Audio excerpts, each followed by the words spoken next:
علی وقار، میرے سامنے بہت سی تصاویر محو رقص ہیں۔ ان میں سے ایک تصویر ماڈل ٹاؤن کی اس ماں کی ہے کہ جس کے بچے کو اس کی نظروں کے سامنے پنجاب پولیس کے محافظوں نے گولیوں سے چھلنی چھلنی کر دیا۔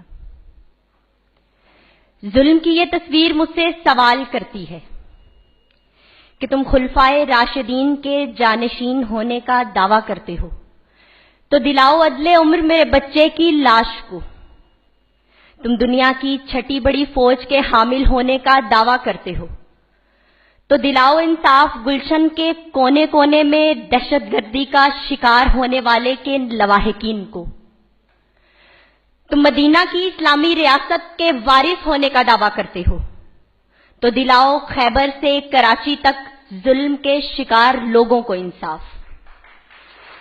تم منصفی کا دعویٰ کرتے ہو تو دلاؤ انصاف پی آئی اے کے احتجاج میں مرنے والوں کو، اور دلاؤ انصاف سڑک پر بلک بلک کر مر جانے والی بسما کو۔ علی وقار جواب نہیں ملتا، اور یہ جمع غفیر چیخ چیخ کر یہ کہتا ہے کہ ہم امن چاہتے ہیں مگر ظلم کے خلاف، گر جنگ لازمی ہے تو پھر جنگ ہی صحیح۔ ظالم کا ساتھ دے وہ ظالم کے ساتھ ہے، قاتل کو جو نہ ٹوکے وہ قاتل کے ساتھ ہے۔ ہم اٹھ کھڑے ہوئے ہیں کہ حق فتح یاب ہو، کہہ دو اسے جو لشکر باطل کے ساتھ ہے۔ اس ڈھنگ پہ ہے زور تو یہ ڈھنگ ہی صحیح، گر جنگ لازمی ہے تو پھر جنگ ہی صحیح۔ کہ یہ زر کی جنگ ہے نا زمینوں کی جنگ ہے، یہ جنگ ہے بقا کے اصولوں کے واسطے۔ جو خون ہم نے نظر دیا ہے زمین کو، وہ خون ہے گلاب کے پھولوں کے واسطے۔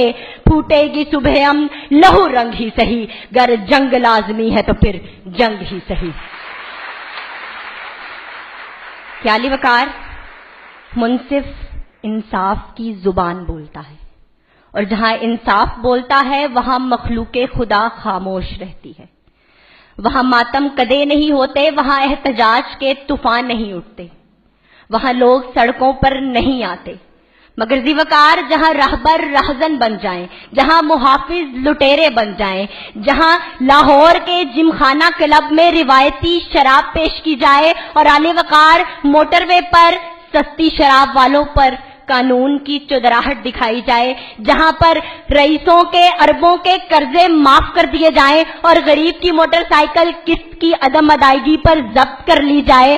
علی وقار جس ملک کے کونے کونے میں بارود جسموں کو چھلنی چھلنی کر دے، اس ملک میں امن ممکن نہیں۔ وہاں پہ لانگ مارچ ہوتے ہیں، وہاں پر دھرنے ہوتے ہیں، علی وقار وہاں پہ بم پھوٹتے ہیں، وہاں پر عوام سڑکوں پر آتی ہے، وہاں پر سابق وزیر اعظم مار دیے جاتے ہیں اور حاضر گورنر قتل کر دیے جاتے ہیں۔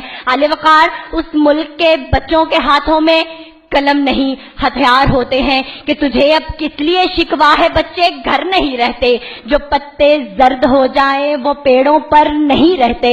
تو کیوں بے دخل کرتا ہے مکانوں سے مکینوں کو، وہ دہشت گرد بن جاتے ہیں جن کے گھر نہیں رہتے۔ یقیناً یہ رعایا بادشاہ کو قتل کر دے گی، مسلسل جبر سے محسن دلوں میں ڈر نہیں رہتے، مسلسل جبر سے محسن دلوں میں ڈر نہیں رہتے۔ کیا علی وقار میرے سامنے باب مصطفیٰ کا وہ قول ہے کہ حکومتیں کفر پر قائم رہ سکتی ہیں مگر ظلم سے نہیں۔ ذی وقار میرے سامنے مثالیں ہیں، میرے سامنے مثالیں ہیں بوسنیا فلسطین کی، میرے سامنے مثالیں ہیں کشمیر افغانستان کی، اور میرے سامنے مثالیں ہیں اسلامی جمہوریہ پاکستان کی۔ کیا علی وقار ایک جمع غفیر نوحہ کنا ہے کہ کتاب سادہ رہے گی کب تک، کبھی تو آغاز باب ہوگا۔ جنہوں نے بستی اجاڑ ڈالی کبھی تو ان کا حساب ہوگا۔ وہ دن گئے جب کہ ہر ستم پر آداب محبوب کہہ کے چپتے، اٹھے گی ہم پر جب اینٹ کوئی تو پتھر اس کا جواب ہوگا، اٹھے گی ہم پر جب اینٹ کوئی تو پتھر اس کا جواب ہوگا۔ علی وقار وہ دن دور نہیں کہ جب اسلامی جمہوریہ پاکستان امن کا گہوارہ ہوگا، کہ ہم نا امید نہیں کہ مایوسی کفر ہے، کہ میری نظروں کے سامنے آج بھی ڈاکٹر علامہ طاہر القادری جیسے اسکالر موجود ہیں، منہاج یونیورسٹی جیسے ادارے موجود ہیں۔